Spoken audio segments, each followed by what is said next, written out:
Ladies and gentlemen, welcome to the Floor Studio. I'm your man in Japan, Jay Contra, and I was compiling questions for a long-form Q&A video, but one question really stood out to me, and I thought it deserved its own video because I felt like I could give a helpful answer. At least I hope I can. So without further ado, JP Styles 85 asks, do you have any advice for first-time travelers to Japan in regards to buying video games? How to avoid noob tourist traps, and where you might get better deals away from the main tourist spots. I don't actually think there is a place to avoid when you're shopping for video games in Japan, because each shop is going to have its own specialty. It's also going to have its own selection, and I think its own really sort of attractive qualities to it. And I say this of all of the shops, and there are a couple that I generally don't like going to, that I personally will avoid, but I still even go to every once in a while. So when we talk about Akihabara, which I think, that's the place that everyone wants to go, and I think you should go there, if only just to actually look at things, if not necessarily buy anything, depending on how much time you have in Japan. And we'll talk about that in a moment, because your time, money calculations, your cost benefits are really going to depend on how much time you are in Japan if you're visiting. So what I mean by all of the stores, particularly in Akihabara, and this is true of all of the stores around Tokyo and in Japan, is each store is going to have its own particularly good quality. At least that's what I think personally. When you look at Super Potato, I haven't bought a game in Super Potato in forever. It's probably one of the more tourist trap kind of places that maybe JP Styles was referring to, because Super Potato is the place that everyone knows. It's got a huge online presence in terms of people talking about it, so people are of course going to go there. If not first, then definitely at some point when they visit Japan and they want to look for video games. However, its prices are very high. Its selection is fairly good, but I couldn't really recommend buying a console from Super Potato. I couldn't really recommend buying a rare game from Super Potato unless you can't find it anywhere else. And that's the thing about Super Potato, is that it has a selection that is very hard to rival, even among the stores in Akihabara, so it might have that game that you want that may end up being cheaper than if you bought it on eBay. Now, of course, if you have your cell phone, you can do some price comparisons. I believe Super Potato does price its games based on condition, so you can always see what they have available, and maybe you could buy something cheap that has a few dings on it. It's not gonna be that big of a deal. However, I really can't recommend buying anything from Super Potato because that's not what I do myself. But you will find the occasional deal. Compare that with Mandarake. I actually really love Mandarake, despite it having sort of out of the gate some of the highest prices in Tokyo. Its prices are very high because it is a stickler for condition. So its A-grade games, its mint condition games, will be very expensive. However, if you can find its C-grade games, it's sort of like fine condition games, which as an American means that it's better than anything you're going to find in GameStop. Those games are actually going to be quite cheap. And actually, I believe that Mandarake has some of the best rare cartridge prices. And I say cartridge very specifically because if you're buying a game with the manual, with the case, with the box, or with the Obi spine card, those can get very pricey. But if you're looking for just cartridges, it's really hard to beat Mandarake for those very uncommon and hard to find games in cartridge form. And that's the good point about going to Mandarake, aside from just going to that particular store because it's got so much. When you go to the Akihabara location, it's got like 7 or 8 floors. It's got really something interesting on a lot of those floors. Next, you go to Trader. I think Trader is probably the best all-around store. It's got an amazing selection, amazing prices, with the caveat that it's not always going to have the best prices. You've always got to look around. If you've got any amount of time, if you've got an hour, at least 2 hours to spend in Akihabara, I would recommend going to at least 2 shops so you can compare prices, and you may end up, depending on how much you want to buy, you can end up saving $100 plus, depending on the kinds of games that you're looking for.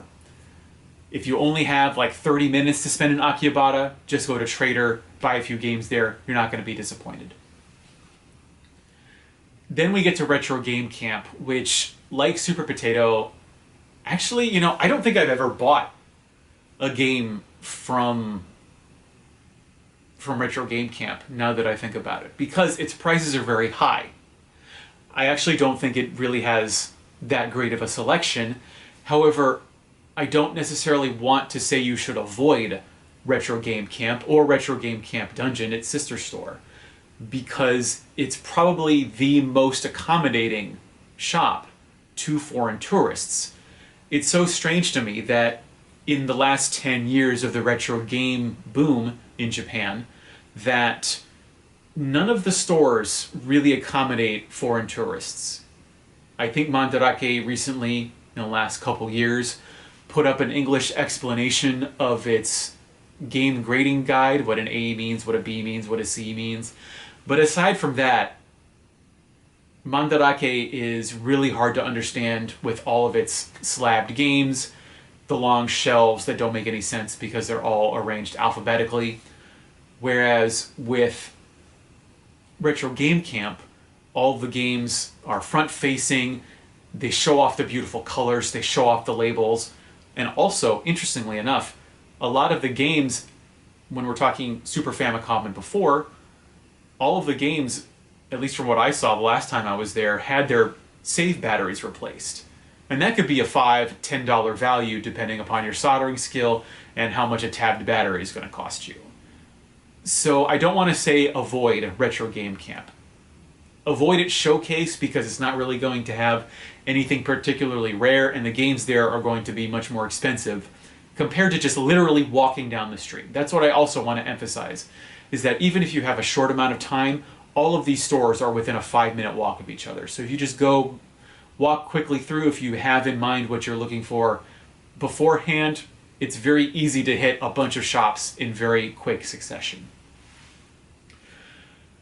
And if you do have time, honestly, if you have a full day that you can devote to looking for retro games here in Japan on your trip, I would say spend at least half that day, if not the full day, taking the train and going out to the suburbs to go to Hard-Off. You're not necessarily going to find better prices at the Hard-Offs in Tokyo versus the Hard-Offs where I used to live, out in the countryside, but you might find something interesting. The thing about these Hard-Offs is they've got so much stuff in there, not just in terms of video games. If you go to the junk section, you're probably going to see a lot of things, both consoles, peripherals, accessories that you might not have seen anywhere else. But you're going to be seeing toys, you're going to be seeing other collectibles. They're very cool to just, not only just look at, but maybe if you find something interesting and you end up buying it. That can be a very worthwhile experience going outside of the city and actually seeing what sort of like suburban Japan looks like.